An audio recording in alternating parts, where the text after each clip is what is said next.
Fala aí, pessoal. Estamos começando aqui mais um vídeo para vocês. Dessa vez vamos falar aí sobre a Copa do Brasil, sobre o jogo entre Grêmio e Palmeiras, Palmeiras e Grêmio. A gente vai estar passando uma prévia aí das escalações, do que a gente acredita, de como a gente pensa que vai ser essas duas partidas, de essa primeira partida lá no Estádio Olímpico do Grêmio e depois no Allianz Parque, né? Partida que amanhã ocorrerá amanhã às 21 horas, que até mudou o horário, né, da partida. Então vamos lá. Eu quero começar aqui falando, né, e passando para o José, né, para a gente falar e explanar um pouquinho sobre a equipe do Grêmio. Como você acredita que o Grêmio venha chegar para essa partida? Qual a escalação você acredita que o Renato Gaúcho vai pôr em campo para neutralizar a equipe do Palmeiras e conseguir aí um resultado positivo contra a equipe do Palmeiras nesse primeiro jogo, que é mais interessante para a equipe do Grêmio por se tratar de jogar no seu estádio? Maravilha, Will. Como você mesmo colocou, a equipe do Grêmio chega em mais uma final, podendo igualar a equipe do Cruzeiro como maior vencedor da Copa do Brasil com 6 títulos. Hoje o Grêmio possui 5. E o Palmeiras também já tem 3 títulos na competição, vai buscando aí então o seu tetracampeonato e tem tudo para ser uma grande final, já que os dois times chegam cansados, né, de uma temporada bem turbulenta, onde o Palmeiras conseguiu o título da Libertadores, não teve um desempenho tão bacana assim no Mundial, e o Grêmio ficou aí na 7ª posição do Campeonato Brasileiro, com um número bem considerável de empates. Foi o time que mais empatou na competição, foram 17 empates ao total, e acredito que por ser a primeira partida, o time do Renato Gaúcho vai ser um pouco mais ofensivo. E aí, dependendo do resultado, tendo alguma vantagem, pode ser que feche um pouquinho mais o time na partida de volta já no Allianz Parque. Mas para essa primeira partida, eu acredito que o Renato Gaúcho venha com a formação um pouco mais avançada, com Jean-Pierre, Alisson, PP e Diego Souza no ataque, com a dupla de volantes composta pelo Maicon e também pelo Matheus Henrique, que vai dar uma sustentação maior ali na cabeça de área do Grêmio.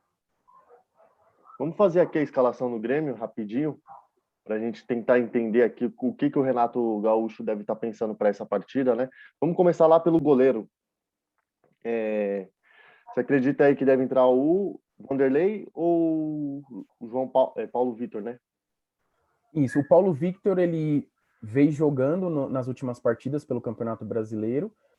O Renato Gaúcho optou pelo time alternativo, justamente para evitar possíveis lesões para essa grande final da Copa do Brasil. Mas eu ainda acredito na entrada do Vanderlei. Ele tem sido goleiro da Copa, né, das Copas, tanto na Libertadores quanto na Copa do Brasil. Então eu acredito que ele vai entrar com o Vanderlei. Independente de quem seja o goleiro, eu acredito que o Grêmio vai estar muito bem representado,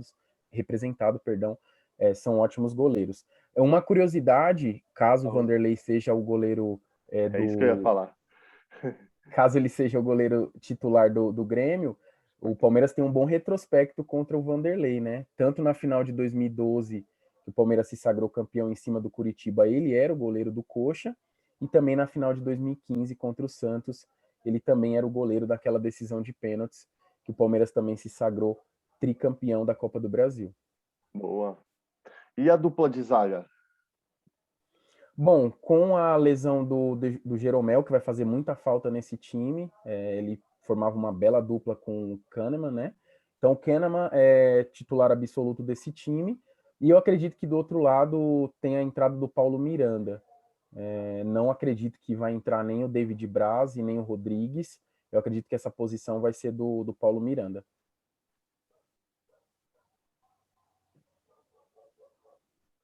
Nas laterais, teremos o nosso amigo Diogo Barbosa, né? Grande conhecido da torcida, né? Ou você acredita que deve entrar outro? Não acredito na entrada do Cortez, acredito que o Diogo Barbosa seja o titular, e esperamos que Que não não tem se a repita lei do ex aí. isso. Pode ter a lei do ex tanto com o Diego Souza e também com o Diogo Barbosa. Lembrando que o Diogo Barbosa fez o gol, né, que eliminou o Palmeiras em uma Do das Cruzeiro. competições, né, do Cruzeiro, exatamente na Copa do Brasil. E no ano seguinte ele foi contratado exatamente para o Palmeiras. Não fez uma grande campanha, não deixou saudades, não é à toa que ele agora está na equipe do Grêmio. Mas eu acredito que o Diogo Barbosa seja o titular sim na lateral esquerda. Esse Diogo Barbosa, ele tem o mesmo sangue do Borja e do Lucas Lima. Realmente. Fizeram inferno e aí acabaram sendo contratados, achando que a gente estava fazendo um bom negócio, Palmeiras, né? E acabou vindo para o Palmeiras e bem jogador mediano, né? Sim, a lembrança também do Egídio, né? Egídio também é um jogador bem rodado, já jogou em vários clubes e também na passagem do Palmeiras ficou muito aquém. Avançava muito, mas na parte defensiva ficava muito a desejar. Já na lateral direita. Aí vai entrar o Victor Ferraz, né, que é o titular da Absoluto. É um jogador que também muito experiente, né, jogou a última temporada no Santos, foi contratado pelo Grêmio. É um lado que o Palmeiras pode explorar muito bem, porque o Victor Ferraz já é um jogador de certa idade, então quando ele subir, o Palmeiras pode contra-atacar por esse lado do campo. Pode ser uma possibilidade, sem sombra de dúvidas, pela lateral direita. Dupla de volantes. Bom, o Maicon, titular absoluto, até então era o capitão da equipe, até a contusão do Jeromel, né, que passou a abraçadeira para ele. E ele é um líder, né, dentro de campo. Se eu não me engano, é o jogador mais velho do elenco. Realmente já tem aí uma boa passagem pelo Grêmio, já é um dos ídolos da equipe, uma referência. E é o homem de confiança do Renato Gaúcho. Realmente o Maicon, ele traz a sustentação ali para a cabeça de área, é o jogador que marca, mas também sabe sair jogando, tem um belo chute de fora da área. Então, sem sombra de dúvidas, o Maicon não pode sair desse time. E do outro lado, né, para fechar a dupla, o Matheus Henrique, destaque também dessa equipe do Grêmio, jogador da base, né? O Matheus Henrique, ele é muito jovem e à toa também já foi convocado pelo Tite para a seleção brasileira, é uma das grandes revelações, tem um ótimo passe, a saída de bola é um dos grandes diferenciais dele. Eu acredito que através do Matheus Henrique essa bola pode chegar com mais qualidade, tanto para o Alisson e também para o Jean-Pierre, que são as mentes pensantes para distribuir as bolas lá no ataque. Os meias dessa equipe aí do Grêmio. Mais centralizado, o Renato Gaúcho provavelmente vai colocar o Jean-Pierre. Lembrando que o Jean-Pierre foi muito criticado, né, nos últimos meses, muito pela questão da parte física. Tecnicamente não tenho o que falar, é um jogador muito inteligente, bate muito bem na bola, sabe cobrar faltas, sabe distribuir o jogo, mas nessa parte realmente ele vem sofrendo muitas críticas e pode ser uma grande oportunidade dele se redimir nessa grande final da Copa do Brasil. Lembrando que essa formação é a provável formação do Grêmio, isso jogando dentro de casa. Dependendo do resultado, se o Grêmio conseguir uma vantagem nesse primeiro jogo, talvez o Renato mude algo nesse meio de campo. Mas para começar jogando, para propor o jogo, eu acredito que essa seja a formação ideal, com o Jean-Pierre centralizado, e lá na ponta esquerda a gente vai com o PP. O PP é o cara para quebrar as linhas, né? Assim como o Grêmio, anos atrás, também teve o Pedro Rocha, no ano de 2016, logo depois veio o Cebolinha, o Everton, né? Cebolinha. Então o PP é realmente esse cara que quebra as linhas, que vai para cima, principalmente para o meio, tem um chute muito bom e pode fazer uma bela dupla, tanto com o Jean-Pierre, também pode ajudar um pouco mais na frente com o pivô, né, que é feito muito bem pelo Diego Souza. Então, muita atenção com o PP.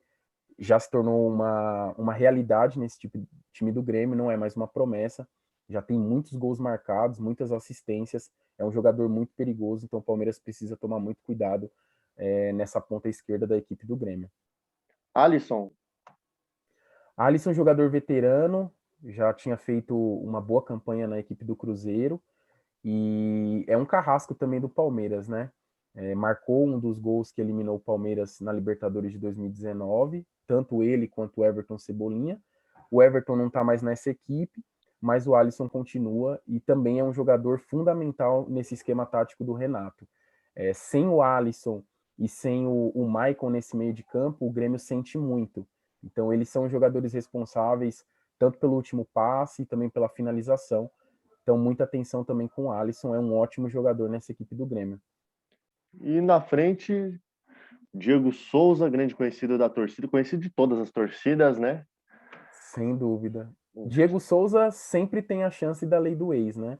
Jogador que já passou pelo Vasco, pelo próprio Palmeiras, Atlético Mineiro, enfim. É um jogador muito rodado pelo próprio esporte lá no Nordeste. Então, é um jogador para tomar muita atenção. Ele já tem 4 gols na competição. Está lutando aí junto com Rafael Veiga. Podem ser ainda artilheiros da Copa do Brasil. Nós temos 4 artilheiros hoje, né, com 6 gols. Tem o Rodolfo José, do América Mineiro, tem o Léo Gamalho, que estava no CRB, agora foi contratado pelo Curitiba, tem o Nenê do Fluminense e o Brenner do São Paulo, todos esses 4 atletas com 6 gols marcados cada. Então, os únicos que ainda podem assumir a artilharia da Copa do Brasil dessa temporada é o Diego Souza, que tem 4 gols, assim, o mesmo número também do Rafael Veiga pelo lado do Palmeiras. Diego Souza muito bom, tanto na jogada aérea, muito bom no pivô, um jogador muito forte, experiente. Ao longo dos anos foi se especializando como 9. Na época que ele jogou no Palmeiras, ele ainda era um camisa 7, então ainda jogava um pouco mais recuado, buscava mais a bola, mas com o passar do tempo, ele realmente mostrou toda a categoria e toda a qualidade que ele tem. Hoje, sem sombra de dúvidas, é o artilheiro do Grêmio, é esse camisa 9 que pode fazer a diferença nessa final. O Diego Souza tem um adendo, né? Que em finais ele não dá sorte, né? Ele é um jogador que pipoca, né?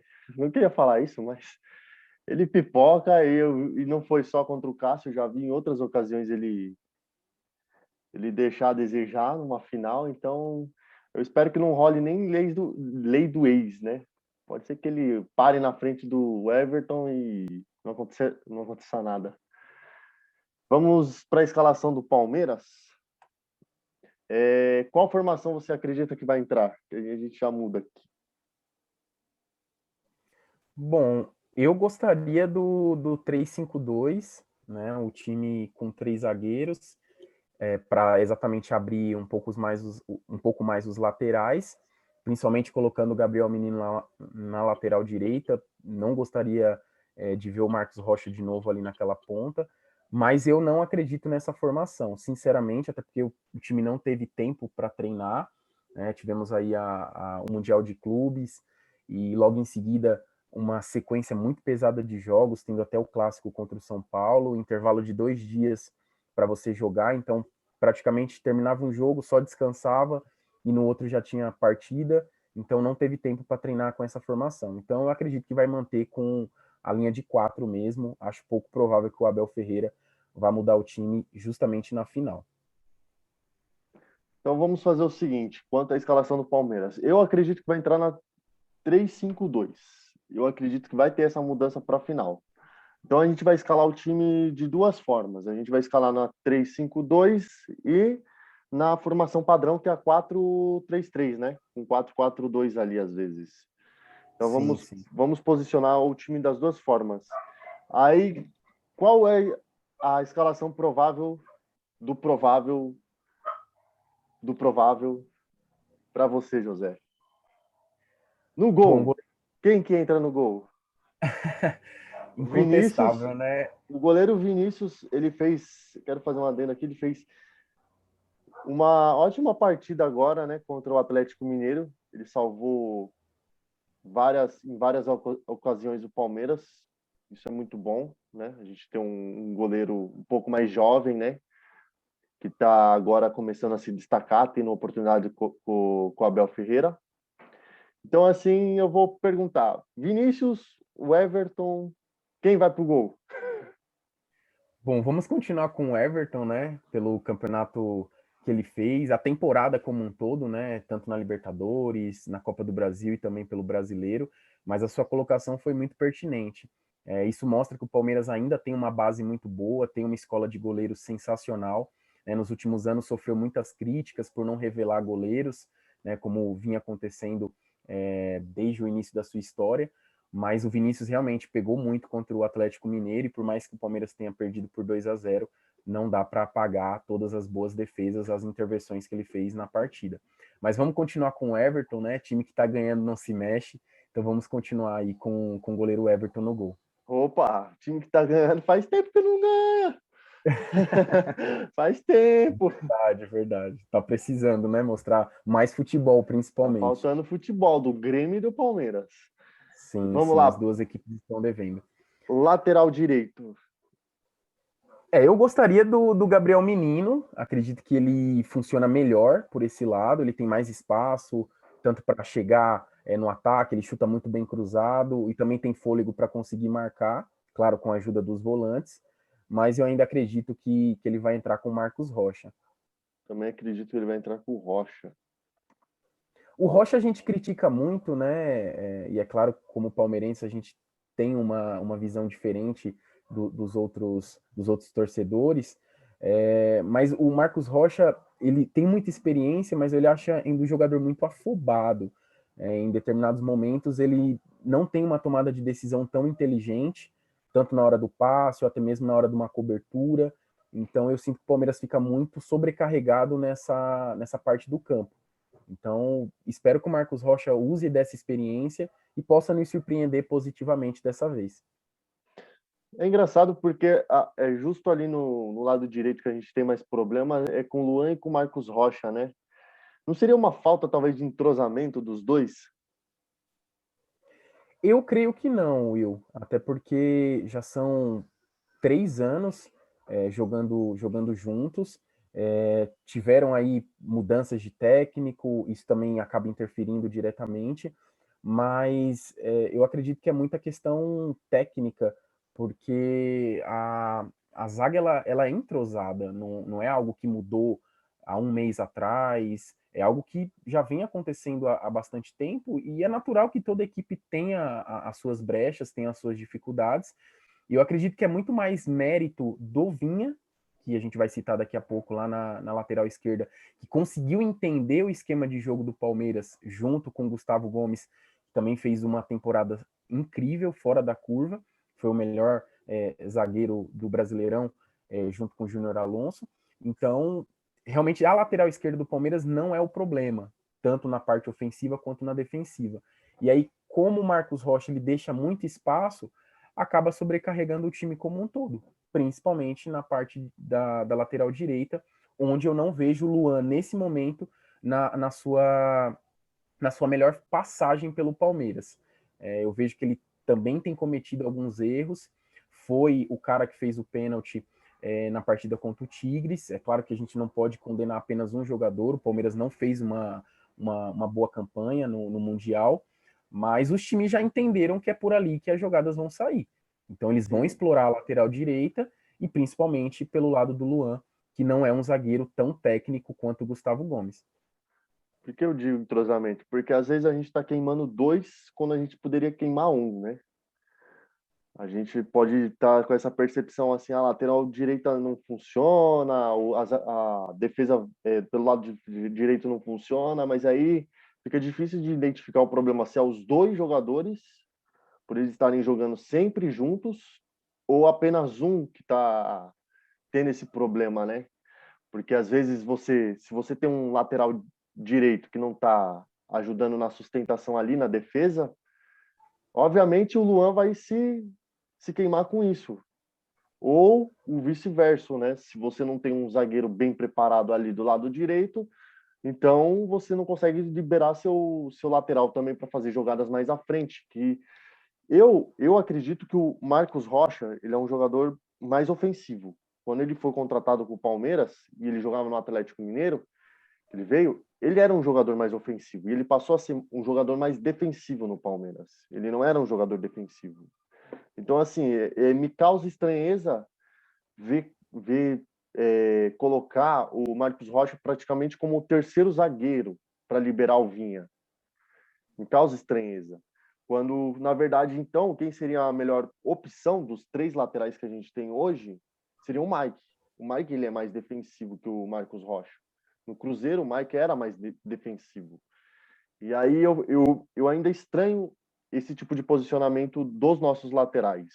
Se eles estão sendo realmente utilizados como deveria. Porque o Mike, às vezes, está aparecendo agora ele como ponta, às vezes como ponta direita, às vezes lá no lado esquerdo, como se, tipo, eu não sei onde colocar esse cara, entendeu? Eu acho que já deu pro Mike, cara, no Palmeiras. Eu acho que ele tá meio perdido onde posicionar o Mike, às vezes dentro de campo. E o Marcos Rocha, talvez deveríamos explorar ele um pouco mais ofensivamente. Talvez. Isso é um, sei Sim, lá. é uma observação bem interessante. Realmente as características do Marcos Rocha, elas são voltadas para a questão ofensiva, mas futebol ele é muito dinâmico. Então, se você só tem um cara que ataca, você perde na parte defensiva. Assim como se você só tem um cara que defende, você fica sobrecarregado e não tem uma jogada de fundo. Então, hoje em dia se tornou cada vez mais difícil você ter um atleta completo nesse sentido, que vai e volta e consegue realmente manter o mesmo nível de jogo durante os 90 minutos. E é por isso que entra a questão de ter um plantel cada vez mais forte, cada vez mais competitivo, para quando você não ter esse atleta, ou que ele fique defasado em algum aspecto, você tem uma peça de reposição à altura. Mas eu ainda acredito que o Palmeiras entre com o Luan para fazer dupla de zaga com o Gustavo Gomes. E esperamos que ele melhore o nível, que ele realmente tenha um bom desempenho, até porque nós já testamos também a entrada do Emerson Santos. Ele teve uma falha grave contra o América Mineiro na primeira partida no Allianz Parque, no empate 1-1, acabou entregando a bola do gol do América. Então isso também acabou pesando bastante numa partida eliminatória, você falhar do jeito que foi, isso acaba tirando a confiança do atleta e também aumentando muito as críticas. Na parte defensiva ali do Gomes, acredito que vai entrar algum outro jogador? Não, não tem Não? como. Se fosse para tirar alguém, teria que tirar o Luan. Mas como é uma final, o Palmeiras não teve muito tempo para treinar. Vamos manter então pelo entrosamento a dupla de zaga, Gustavo Gomes e Luan. Aqui o Vinha, dispensa comentários. E vamos para a dupla de volantes. Aqui já temos mais opções, né? De poder trabalhar o meio-campo. Então, vamos lá. Quem vai ser o xerifão? Acredito que o Danilo, por tudo que ele fez na final da Libertadores, acaba sendo um atleta realmente diferenciado. É uma surpresa para mim, de verdade eu não acompanhava o futebol do Danilo, foi uma carta na manga do Abel. Ele é o técnico, ele tem uma comissão muito competente, então ele sabe quem pode utilizar, quem realmente está preparado, e são nos grandes jogos que você conhece quem realmente decide. E o Danilo fez uma partidaça na final da Libertadores, não deu espaço algum para o Marinho, todas as jogadas do Santos ficaram concentradas com o Soteldo, então realmente não vejo ninguém para substituir a altura nesse caso. Você tem o Patrick de Paula, que é um jogador que tem uma ótima saída de jogo, é canhoto, então isso já é um diferencial, mas para a cabeça de área, como o primeiro homem ali, eu acredito que o Danilo seja uma boa opção, até porque os outros atletas ele já tem opções mais para saída de jogo, né? Então, para jogador defensivo, acho que o Danilo é a melhor opção. Quero fazer uma pergunta referente mesmo ao Patrick de Paula, né? Que pode ser que ele entre junto com o Danilo aí, né? Assumindo o volante aí. Eu gostaria de ver o Patrick de Paula como meia 10, camisa 10, o cara que articula, o cara que distribui. Porque é o seguinte, o Patrick de Paula, defensivamente, para mim, eu acho que ele deixa a desejar. Coisa que, tipo, na técnica e na habilidade, ele tem muito mais a oferecer para o time. Talvez a gente esteja colocando também o Patrick de Paula não no lugar certo dentro do campo. Eu gostaria de ver o Patrick de Paula. Mas voltando aqui para o campo tático, quem que vai entrar ali fazendo essa dupla de volantes? Olha, tem a possibilidade do Patrick, mas também eu imagino que por jogar fora de casa, talvez ele dê uma segurada maior, talvez entre com o Zé Rafael, é uma possibilidade também, assim como foi feito também na final da Libertadores. Mas aí também você pode mudar, você também está aqui para analisar, então talvez pode ser que você já tenha alguma informação quentinha de quem pode entrar aí nessa posição. Eu acredito que por jogar fora de casa, o Palmeiras vai pensar um pouquinho mais o jogo, não vai se abrir tanto. Acho que Então o essa Felipe questão... Melo, acho que o Felipe Melo poderia entrar. Aí, tá vendo? É uma boa opção. Você perde na questão da velocidade na saída, até porque o Danilo não tem uma boa saída, a gente percebeu isso. Ele é um jogador de marcação, a ideia dele não é essa. E o Felipe Melo ganha na questão do passe, né? Do passe longo, principalmente. Mas esperamos que não tenha só chutão nesse jogo. Esperamos que a bola passe pelo meio de campo também. É uma opção o Felipe Melo. Eu acredito, eu acho que fica entre o Patrick e o Felipe Melo entrar nessa posição. Eu acho que até pelo o Danilo ser um jogador com mais gás, mais jovem, ele venha correr mais e deixar mais liberado o Felipe Melo para fazer o trabalho de transição de bola, né? Fazer essa ligação que ele faz, essa ligação que o Luan também faz, né? Da zaga. Eu acredito que Sim. o Palmeiras vai ter ligação nesse jogo, não é nenhuma coisa fora do normal, né? Infelizmente. Sim, em alguns momentos eu vejo a ligação como um recurso. Agora, quando você só tem essa jogada, como aconteceu muito na final da da Libertadores, perdão, onde o próprio goleiro Everton só lançava a bola para o Rony disputar de cabeça e o Rony não estava ganhando nenhuma do Pará, deu para perceber que o Palmeiras estava sem jogada. A bola estava queimando no meio de campo e a alternativa era só dar chutão. Aí, nesse caso, eu não acho inteligente, porque você transfere a responsabilidade para outro time, você joga sem a bola e se torna um time reativo. Eu acho até perigoso jogar assim contra o Grêmio.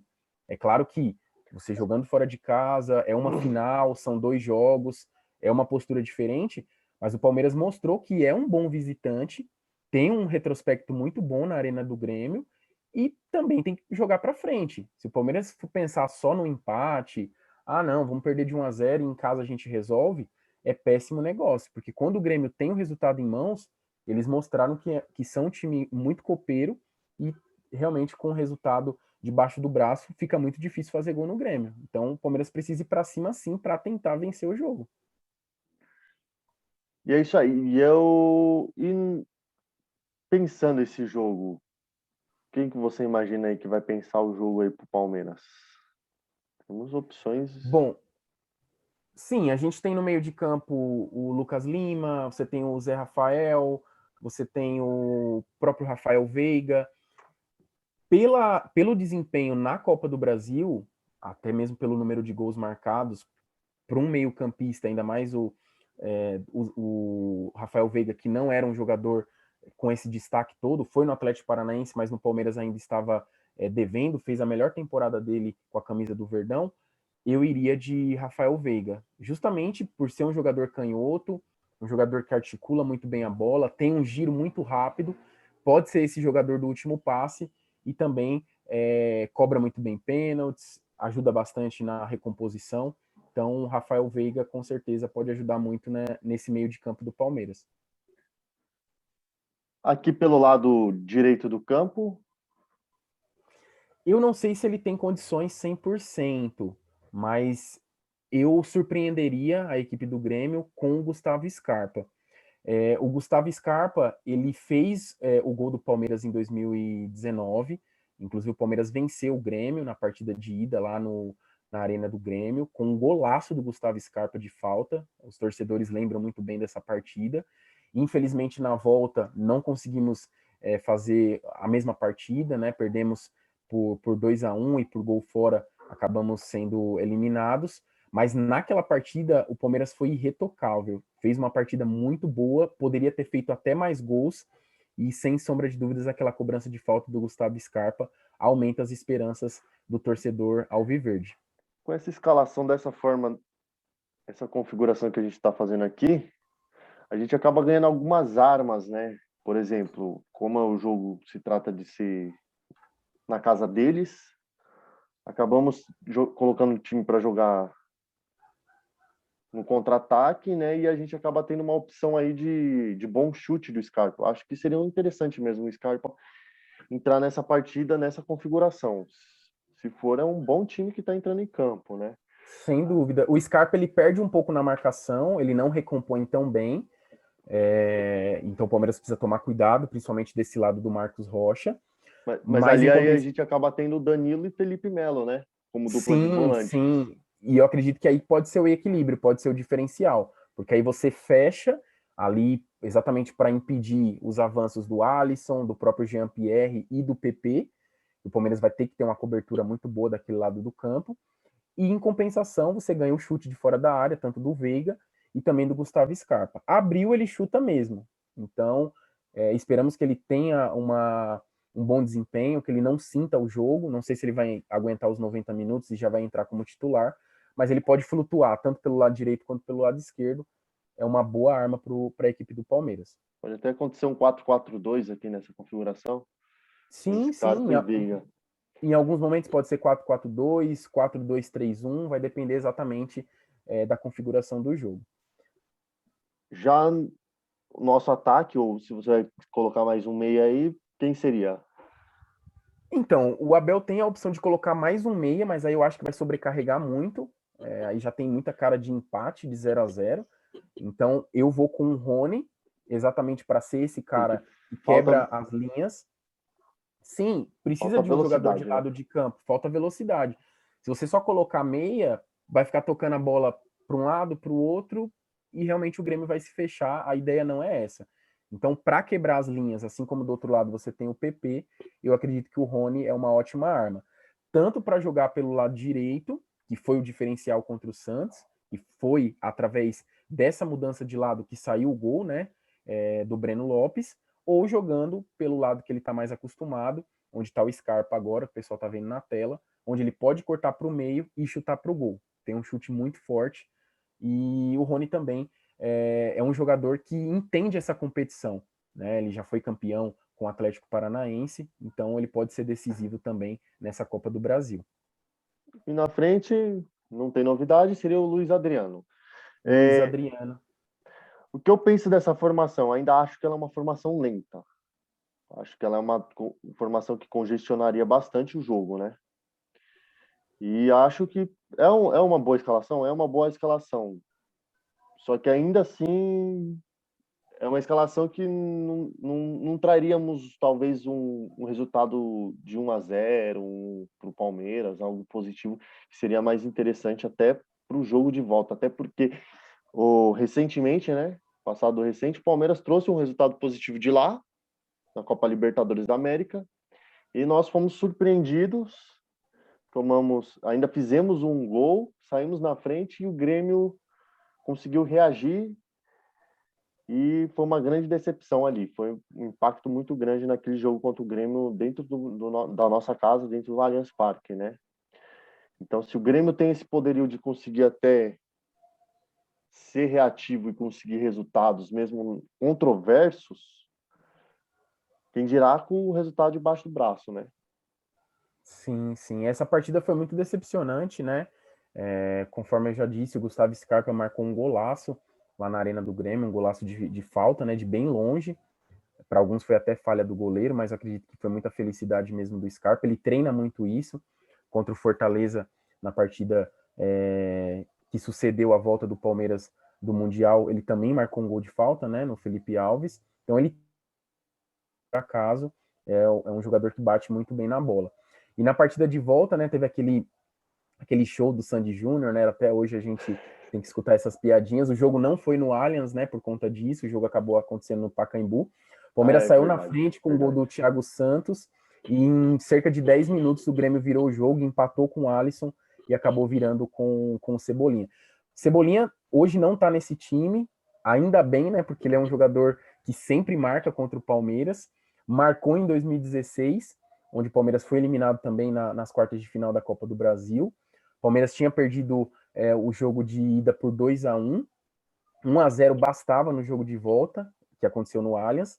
Coincidentemente, naquele jogo, quem fez o gol que abriu o placar foi o Thiago Santos também, e 1-0 dava a classificação para o Palmeiras.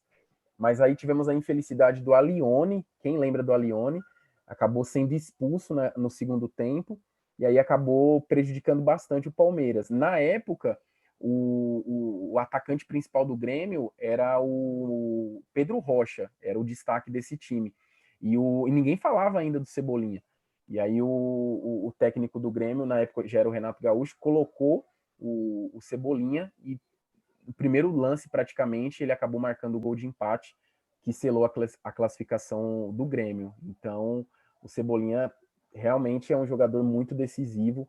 Hoje não está mais nesse time, mas você tem outros atletas como o PP e o próprio Diego Souza que podem fazer a diferença. Estou montando agora aqui uma escalação alternativa, que eu acho que essa vai ser a formação. Eu acho que o Abel Ferreira ele tem essa capacidade e essa leitura de surpreender. E aí você vai me dizer se você concorda ou se você faria alguma modificação. E eu gostaria de ver o Palmeiras nessa configuração. Talvez role essa configuração aqui no segundo jogo, porque é uma configuração muito mais ofensiva.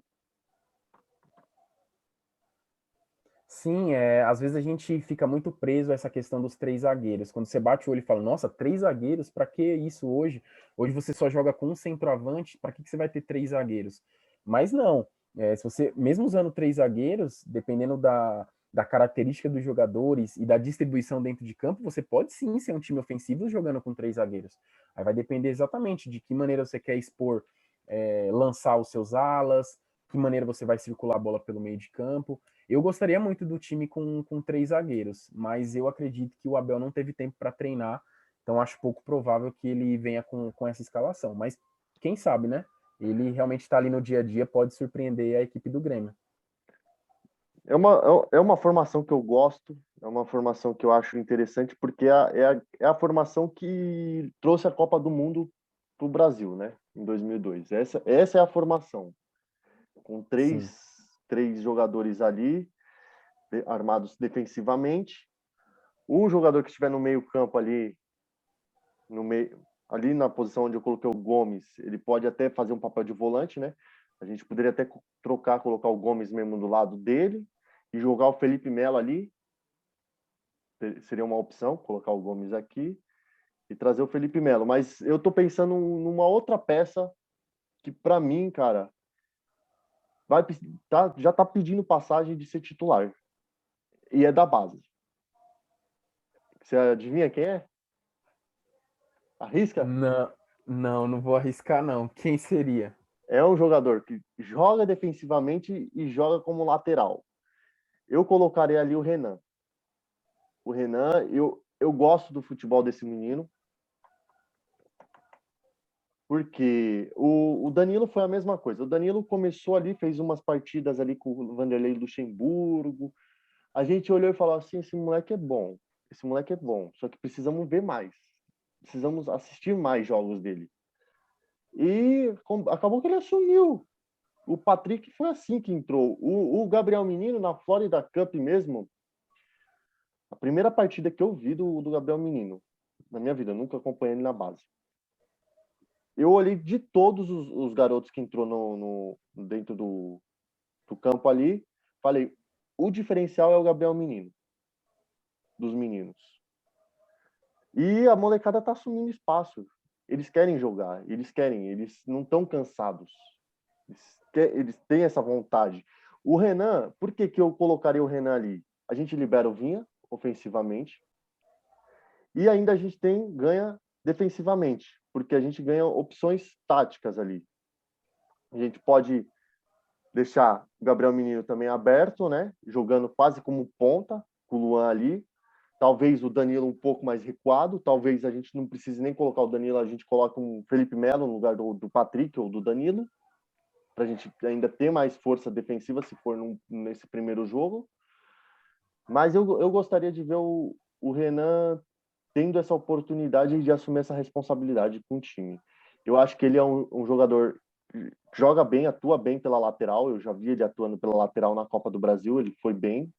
E já vi ele atuando como zagueiro. Eu acho que ele do lado do Gomes vai funcionar bem. E aí eu queria saber de você o que você acha do Renan, das partidas que ele fez, e o que você mudaria nessa escalação se viesse no 3-5-2. Sim, o seu comentário foi bem pontual em relação ao Renan. Confesso que eu ainda não tive essa ótica tão, tão analisada assim, tão abalizada exatamente no sentido do desempenho do Renan, até porque ele não teve uma sequência tão grande assim de jogos.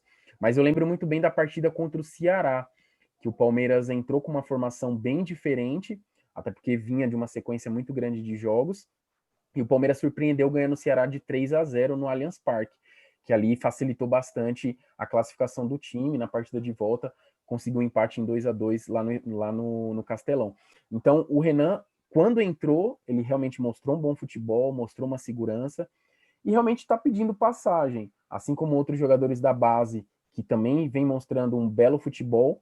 Eu acredito que o Renan, talvez para a final, ainda seja muito cedo, mas conforme a gente disse anteriormente, a gente conhece os grandes atletas, os grandes jogadores, realmente em partidas como essa. Não é à toa que o Danilo fez uma bela final contra o Santos, tendo uma marcação muito bacana, muito perfeita em cima do Marinho. Então, é uma possibilidade sim, se você quiser surpreender a equipe do Grêmio, que eu imagino que também não conheça o futebol do Renan, você pode entrar com ele ali, justamente para liberar o Vinha. O Palmeiras ganha muito na questão ofensiva do lado esquerdo, que é o lado mais forte. Ou se você quiser um modo um pouco mais seguro, mais tradicional, mais convencional, aí eu acredito que a entrada do Felipe Melo pelo meio e o Gomes na esquerda, que é a posição dele mesmo, também é uma boa alternativa. Mas gostei, gostei. Vamos anotar esse nome. Quem sabe o Abel Ferreira nos surpreenda. Não vai te surpreender porque você já colocou aí. Então o pessoal pode cobrar se o Renan fizer uma boa partida, É, eu, colocar que você realmente já fez esse adendo. eu sou um grande crítico da base do Palmeiras, porque eu não acreditava nessa base. Primeiro, quando o pessoal falava assim, a base do Palmeiras é boa, aí eu falava assim, se fosse boa, já estava como titular. E eu não acreditava que a base do Palmeiras ia ganhar uma Libertadores. Então, hoje, quando eu olho qualquer jogador da base em campo, eu procuro me atentar bastante mais, bem mais para o futebol da base, para aquela oportunidade que está sendo dada para aquele moleque, para ver se realmente dá. Porque antes eu só tinha a visão, vamos o elenco milionário, vamos comprar um elenco e vamos ganhar. Na verdade, tem muitas soluções. Outro jogador que eu colocaria aqui sem medo nessa final, o Grêmio ele entrou nessas últimas partidas aí contra o Palmeiras, entrou com, como é que era o nome daquele garoto que fez o gol? Teve Ferreira? o Ferreirinha. Entrou com o Ferreirinha, acabou com o jogo e a gente ficou chorando. Eu colocaria facilmente aí, se quisesse surpreender no segundo tempo o Grêmio, de repente tira aí o Rony, de repente tira algum jogador do ataque, eu colocaria o Pedro Acácio. Colocaria, eu vi uma partida, ele deu 2, 3 toques na bola, foi o suficiente para entender que tem bola também, que tem bola. É só testar, é só dar oportunidade. Então, assim, o elenco é grande do Palmeiras ainda. É até difícil a gente falar de, tipo, vamos contratar aí um Boré da vida, vamos contratar um De La Cruz, quando ainda a base pode dar mais soluções para a gente, né? Se a gente pegar aí Sim. se a gente pegar aí os números do Borré, eu vi em algum site por aí, os números do Borré se compara com o do Borra no Palmeiras. Borra e Borré, então pode ser a mesma coisa. De repente a gente vai gastar um dinheiro imenso contratando um jogador, sendo que às vezes a gente poderia pegar da base e a gente trabalhar, lapidar esses jogadores, né? E aí eu vou muito hoje, compro muito de fazer apostas, né? E a gente só faz aposta vendo jogar, colocando para o campo, apostando que pode dar certo.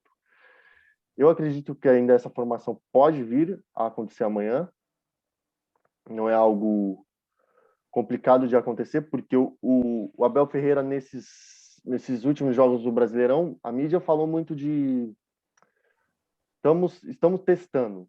O Abel Ferreira está testando, está treinando a equipe em jogos. Então, se o Abel está treinando em jogos, foi essa formação aí que ele tentou o tempo inteiro nesses jogos.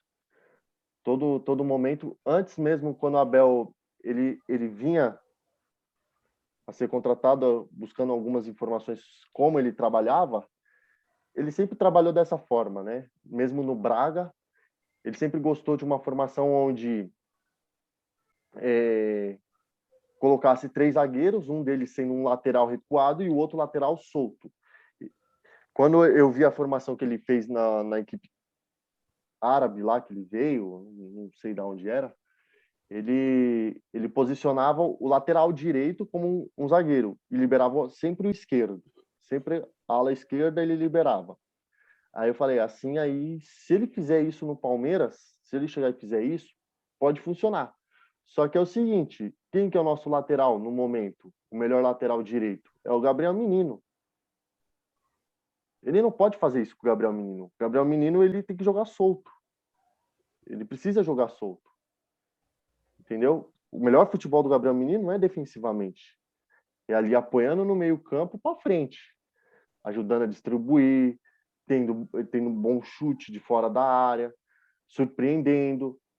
Esse é o futebol do Gabriel Menino. Se ele fizer isso, ele vai queimar o Gabriel Menino. Quando eu peguei para estudar a formação dele. Qual outra forma de fazer isso? Pegando um volante que está adaptado como zagueiro e trazendo ele para fazer essa composição defensiva, né? E o Vinha também é um jogador ofensivo, né? E defensivo por ter estatura, né? Ele ajuda muito. O Vinha ele já salvou muitos lançamentos ali, essas bolas alçadas na área que ele cabeceia, tal. Ele ajuda bastante o Gomes porque isso é uma falha que o Luan tem. O Luan defensivamente ele não é bom cabeceador. Ele não é. Coisa que o Felipe Melo ajudaria. O Felipe Melo é um bom cabeceador. Então, assim, são soluções. Contrapartida, Luan, ele é o melhor zagueiro fazendo passe. Ele tem um bom passe. Então, utiliza isso. É saber encaixar o time, porque eu acho que o Palmeiras, no geral, pegando a formação do Grêmio, pegando com todo respeito ao Grêmio, Palmeiras é 10, 20, 30 vezes melhor que essa equipe do Grêmio. Sem clubismo nenhum. Se eu pegar aqui, olhar aqui, fazer o bate, olha aqui, beleza. É um bom time do Grêmio? É um bom time do Grêmio. Mas quais são as peças de reposição do Grêmio? O que a gente consegue fazer com esse time do Grêmio aqui? O que o Renato pode fazer de diferente para surpreender o Palmeiras? É mais do meio campo para frente, né? Eu ia até fazer esse comentário. Se você hoje quiser um time um pouco mais recuado, você pode tirar o Jean-Pierre e trazer o Lucas Silva, que tem um senso de marcação muito mais apurado e também ajuda na saída de bola. Então aí você fecharia 3 volantes, melhoraria o passe tanto com o Lucas Silva quanto com o Matheus Henrique. E também você tem a entrada do Tassiano, que também é um homem de confiança, vem entrando sempre no segundo tempo, que ele já muda essa postura do Grêmio.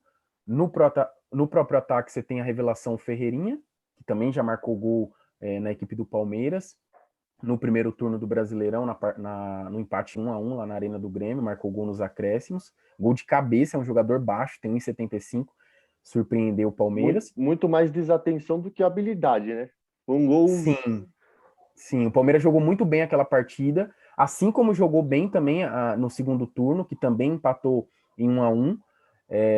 No primeiro tempo, o Palmeiras poderia ter feito 3, 4 gols e realmente vacilou muito nas finalizações. Então, se a gente for levar em consideração os jogos do Brasileirão, apesar de terem sido 2 empates, o Palmeiras foi melhor nas 2 partidas. Mas hoje, pensando em peças de reposição do meio de campo para frente, o Grêmio tem sim boas alternativas. Se você tirar o PP, você tem a entrada do Ferreirinha. Se você tirar o Diego Souza, você tem o Diego Churin, que também é um bom atleta, 30 anos, argentino, experiente, bom jogador. Então, são algumas alternativas que o Renato pode utilizar. Na zaga, o Grêmio perde muito com a saída do Jeromel. Realmente, a dupla de zaga, se fosse Jeromel e Kahneman, dificultaria muito a vida do Palmeiras, justamente pelo entrosamento entre eles. Já é um entrosamento de longa data, foi a dupla campeã da Libertadores em 2017. Agora, com o Vitor Ferraz, na lateral esquerda, o Diogo Barbosa, que não fez uma boa passagem pelo Palmeiras, e aí tendo essa mudança com o Paulo Miranda, que já é conhecido também aí de algumas torcidas, principalmente pela torcida do São Paulo, o Palmeiras pode explorar esse lado do campo, podendo chegar com um pouco mais de facilidade. Perfeito. Enfim, o time do Grêmio é um time bom, mas eu não acredito que tem cacique para ganhar. Eu acho que o Palmeiras vai ganhar essa Copa do Brasil. É a minha aposta, não era a minha aposta ganhar a Libertadores, mas ganhar a Copa do Brasil em cima do Grêmio, para mim, eu acho que é obrigação. Obrigação. Até mais porque, agora eu vou falar um pouquinho do Flamengo, né? O que o Flamengo tem de influência nessa Copa do Brasil, por ser o time da mídia? Existe uma conspiração aí, cara. Agora vou fazer um adendo a uma conspiração que eu acredito. Eu tenho uma teoria. Eu sou cheio das teorias. A teoria é o seguinte: seria até pelo fato do Palmeiras não ter enfrentado o Bayern de Munique no Mundial, isso foi uma grande decepção para a mídia, porque eles queriam ver para ter transmissão e ter dinheiro rodando aí. E não foi o que aconteceu. Eles não tiveram a grana envolvida aí porque o Palmeiras não chegou à final. Então, para eles seria um atrativo bem maior e compensando essa final que não teve, ver um Flamengo e um Palmeiras, dois campeões da Libertadores da atualidade, se enfrentando na Supercopa do Brasil. Seria uma partida muito mais interessante do que um Grêmio e um Flamengo. Eu acho, até porque o Palmeiras é a quarta maior torcida, o Flamengo é a maior, e seria, assim, a cereja do bolo para o time das mídias, seria a cereja do bolo para o time das mídias vir mostrar e provar que ainda é o melhor time da América. Eu acho que seria, tipo, o esquema armado, não é nem questão futebolística, cara, que eu já estou falando uma coisa bem além. É a cereja do bolo para o Flamengo ir lá, fazer o Palmeiras passar vexame e o Flamengo se consagrar diante do campeão da Libertadores e falar assim, ó, foi um acaso que nós não chegamos na final da Libertadores. Foi um acaso nós não termos ganhado a Libertadores, porque ainda somos o melhor. E eu acho que para a mídia isso seria fantástico, cara. Seria maravilhoso. Se eu sou o cara que está lá bolando os esquemas táticos de apito do árbitro, eu vou favorecer o Palmeiras. É sério. Vão favorecer o Palmeiras. Se tiver um time ali para o árbitro falar assim, ó, tem o Grêmio e tem o Palmeiras. Cara, vou favorecer o Palmeiras porque ali na frente, se eu ter o Palmeiras e o Flamengo jogando, vai dar ruim pro Palmeiras, vai ser vejatório pro Palmeiras e pro Flamengo vamos colocar mais glória, entendeu? É um negócio bem conspiratório, mas que eu penso nessa possibilidade. Sim, a gente não pode descartar nenhuma possibilidade. É claro que essa parte ela é bem chata, né? Porque aí foge das quatro linhas, já entram outros interesses. Mas nos últimos anos a gente vem sofrendo muito, né? Com a equipe do Flamengo, tanto na questão do Brasileirão, Opa, seu áudio.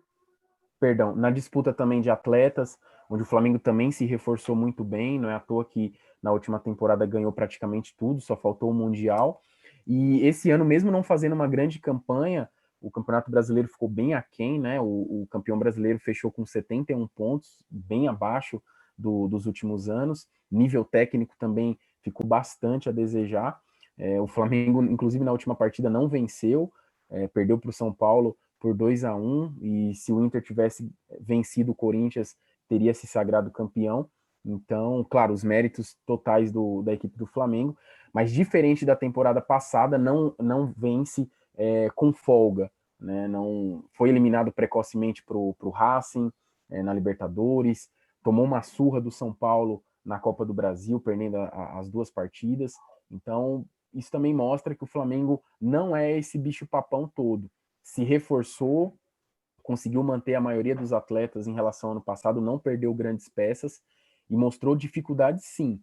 Só foi vencer o Brasileiro na última rodada e muito por demérito das outras equipes que também não fizeram uma boa campanha. Você acredita que o Grêmio ou o Palmeiras venceriam o Flamengo na Supercopa do Brasil? Tem totais condições, Will. Eu acredito que o Palmeiras tem mais condições do que a equipe do Grêmio. Eu vejo o Grêmio muito abaixo em relação aos últimos anos. Não acredito que o Renato possa filtrar algo além do que ele já conseguiu nesse time do Grêmio.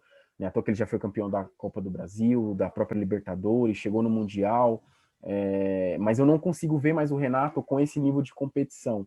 Né? Ele realmente é um ótimo treinador, mas eu imagino que ele precisa respirar novos ares.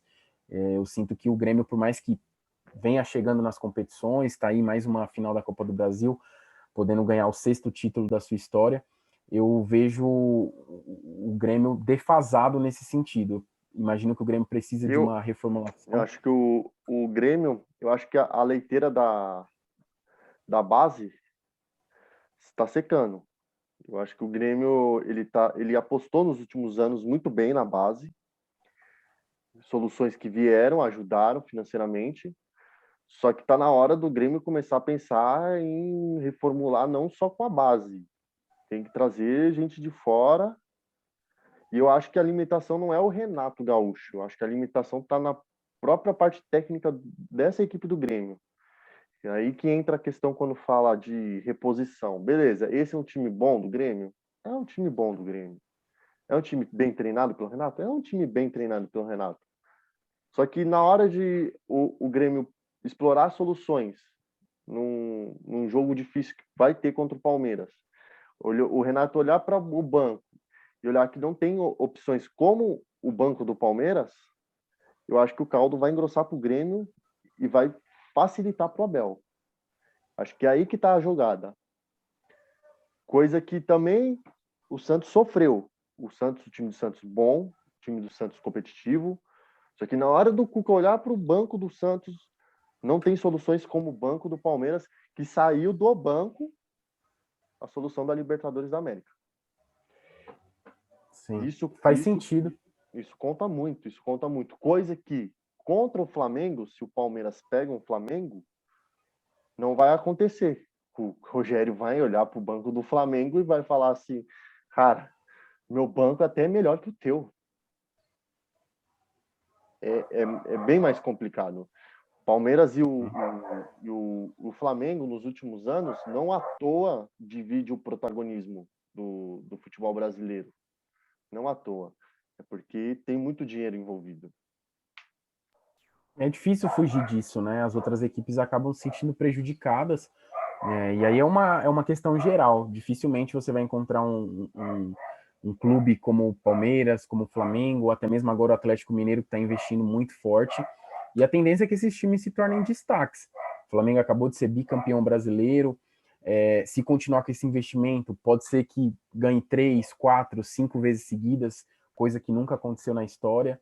E vai continuar brigando pelas outras competições. Nem sempre vai ganhar, até porque é muito complicado você ser uma potência como o Bayern de Munique, que ganhou 6 títulos na temporada, mas é um time que vai sempre brigar por títulos, e é isso que vem acontecendo nos últimos anos. E esperamos que o Palmeiras continue também nessa mesma pegada, disputando Libertadores, Copa do Brasil, Campeonato Brasileiro, porque se tem elenco, se tem estrutura, tem sim condições de chegar bem em todos os torneios para brigar em condições de título, não apenas para competir. É isso aí. Antes de encerrar, a gente vai falar um pouquinho também da queda do Vasco, né? Eu sei que não estava nos planos, mas a gente vai falar de Cruzeiro, teremos Cruzeiro, Botafogo e Vasco na segunda divisão. Isso já mostra, né, que o futebol está mudando, né? A questão é que o Cruzeiro financeiramente não vai se estruturar tão rapidamente, nem acredito se vai. Então, assim, aquilo que a gente via, enxergava como os 12 grandes, não existe mais 12, viraram 9. Ou melhor, 10, porque o Atlético Paranaense veio assumir um posto. Porque não dá para falar mais que o Botafogo pode fazer parte desse grupo, né? Ou que o Vasco, né? O Vasco e o Botafogo passaram uma década dificílima, a década inteira. O Palmeiras podia estar dentro desse grupo aí se não fosse a era Crefisa e Paulo Nobre. Então, assim, é doído pro torcedor dessas equipes, assim como foi doído pro Palmeiras, né? Que a gente caiu a galinha dos ovos de ouro, né? E a gente se salvou dessa lamentável tristeza, essa dor que a gente sofria, principalmente no início dessa década, né? Onde o Palmeiras passou aí pelo rebaixamento em 2012, teve que ver o rival, né? Ganhar o Mundial de Clubes, o outro ganhar a Sul-Americana em 2012, foi o ano, acho, mais complicado da história do palmeirense, né? E mesmo ganhando a Copa do Brasil em 2012, valeu de nada com o rebaixamento pela Copa do Brasil. Então, assim, o que você tem a dizer sobre o panorama atual, né, das equipes brasileiras, dos 12 grandes, né, chamados grandes? Só uma opinião É, esse rápida. ano de dois, esse ano de 2012 foi bem difícil para o Palmeiras, apesar do título da Copa do Brasil, que não vinha há bastante tempo, que ajudou muito, é claro, esse elenco como um todo, também garantiu a vaga para a Libertadores de 2013, acabou deixando uma lacuna, que foi exatamente o Campeonato Brasileiro, onde o Palmeiras não fez uma boa campanha e acabou sendo um dos 4 rebaixados. E no ano seguinte, mesmo se sagrando campeão da Série B, em 2013, em 2014 quase caiu de novo, né? Se safou na última rodada, né? Se não fosse o Thiago Ribeiro marcando aqueles gols, o Palmeiras poderia sim ter sido rebaixado de novo. Aí sim, no ano de 2015, com a chegada da parceria da Crefisa, aí o Palmeiras começou a entrar nos trilhos, já veio a Copa do Brasil, e aí também já começou essa boa campanha no Campeonato Brasileiro, ganhando 2 títulos nos últimos 5 anos. Mas falando sobre o Vasco e o Botafogo, é uma pena, né? Tirando rivalidade de lado, o Vasco e o Botafogo são clubes gigantes. E eu acredito que a gente não está aqui para comparar a história de nenhum deles. Jogadores, nível de seleção, realmente clubes centenários que têm uma história sensacional. E isso a gente tem que levar para sempre. Mas esperamos de verdade que o Vasco e o Botafogo possam se recuperar o quanto antes, possam realmente entender que é necessário fazer uma reformulação, é preciso fazer uma gestão no clube, não colocar esse clube na mão dos mesmos empresários, dos mesmos dirigentes, que realmente administram esses clubes há 30, 40 anos, e realmente ter uma reformulação, alguém que pense a médio e longo prazo, para que esses clubes não possam ficar nessa roda gigante. Sobe, fica 2 anos, cai de novo. Os últimos 20 anos, se você for analisar, é um número muito considerável de rebaixamentos. São 3, 4 rebaixamentos dessas equipes. É um número muito grande. Então, para que esses times não virem um Guarani, uma Portuguesa, que em alguns momentos aí tiveram na Série C, na Série D, não tiveram nem na divisão de acesso, esperamos sim que essas equipes possam se reformular, assim como o Cruzeiro, que não conseguiu subir nesse ano de 2020. Esperamos que realmente esses clubes possam voltar à Série A, assim como tantos outros que estão aí numa falência, realmente sem condições de contratar, uma situação bem deplorável, digamos assim.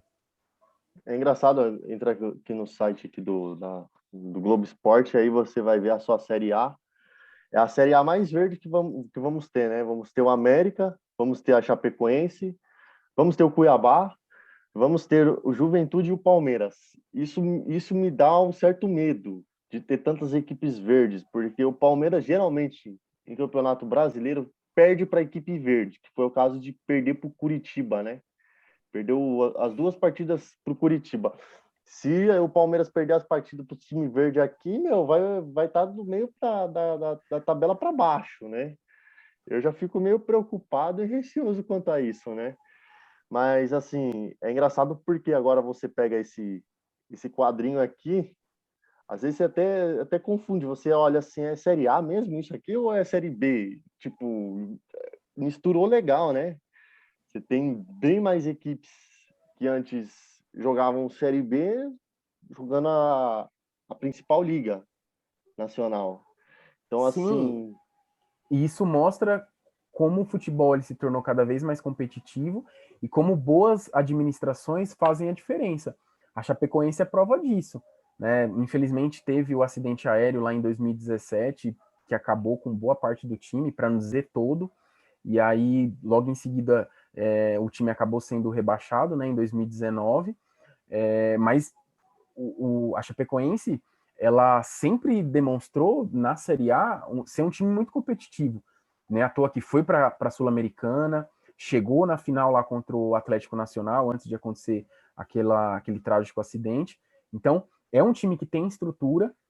O próprio América Mineiro é um time histórico, né? Um dos grandes times de Minas Gerais, que agora vai fazer um clássico também com o Atlético Mineiro. Já merecia ter subido em 2019, onde fez um segundo turno sensacional, e aí na última rodada acabou vacilando.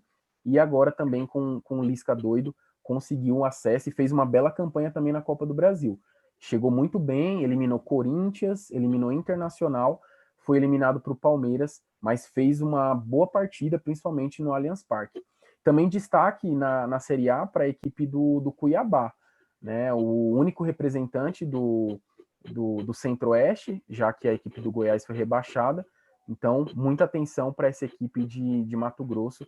Tenho certeza que o Cuiabá vai fazer uma boa campanha, até porque tem um bom técnico, apesar dele ter saído, né? Manteve bons atletas, principalmente o Elvis. Ele é um meio atacante muito bom, atenção para esse nome. Espero que o Cuiabá e também todas essas equipes que conseguiram acesso possam ter um bom desempenho. É chato quando você vê essas equipes subindo e aí elas ficam só um ano e acabam caindo, né? Esperamos que essas equipes possam ficar bastante tempo, assim como o RB Bragantino, né? Com essa parceria que eles fizeram, já mostraram destaque nesse primeiro ano de Série A. Fizeram um primeiro turno bem complicado, na zona de rebaixamento. O Barbieri pegou a equipe em 19º, se eu não me engano, e aí acreditaram no trabalho, e a equipe terminou na 9ª colocação, se eu não me engano, garantindo uma vaga para a Sul-Americana e ainda tendo o Claudinho como principal jogador e ainda artilheiro do campeonato. sim. Se o Botafogo e o Vasco aí, ou talvez o Cruzeiro não se cuidar, para fazer parte dos 12, né? Agora deve entrar aí Chapecoense e Red Bull, né? Os próximos anos aí a gente pode esperar uma Tudo é mudança possível. até porque a Chapecoense já tem uma Sul-Americana, coisa que o Botafogo e o Vasco não tem, Sim.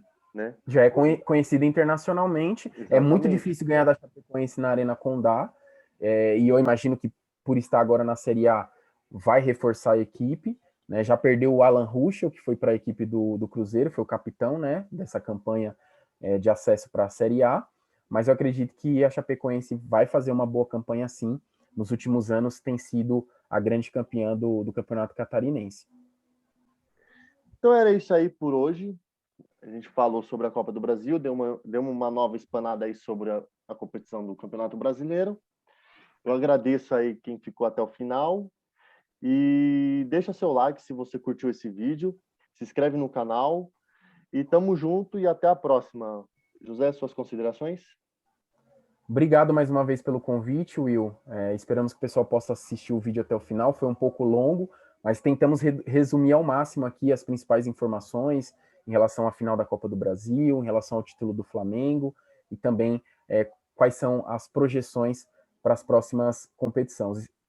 Esperamos que a gente tenha uma ótima temporada em 2021 e esperamos também que com essa pandemia os números de casos possam diminuir e que em breve a gente possa ter também os estádios cheios. É isso que a gente espera para essa temporada. Palpite pro jogo de amanhã. Não pode Vou amarelar, de. Não não vou ficar pode em cima do amarelar. muro. Eu vou de 1-0 para o Palmeiras. Eu vou de 2-0 Palmeiras. Show de bola. E é isso aí, valeu.